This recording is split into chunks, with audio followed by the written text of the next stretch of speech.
2026 तर बऱ्याच विद्यार्थ्यांनी राऊंड 1 मध्ये आपला फक्त भाग 1च भरला होता आणि भाग 2 भरलेला नव्हता।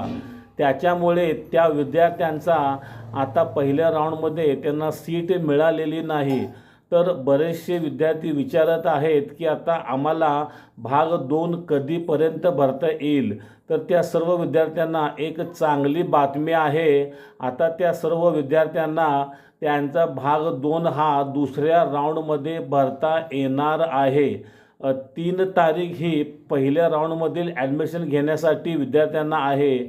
म्हणजे पहिल्या राऊंडमध्ये ज्यांना सीट मिळाली आहे त्यांना 3 तारखेपर्यंत ॲडमिशन प्रक्रिया पूर्ण करायची आहे। आणि जेव्हा दुसरा राऊंड लागेल तेव्हा आपणास आपला भाग 2 कधी भरायचा ते कळवण्यात येईल। आणि जेव्हा ते वेळापत्रक जाहीर होईल राऊंड 2चे तेव्हा आपणास कळून जाईल की आपणास भाग 2 भरता येईल।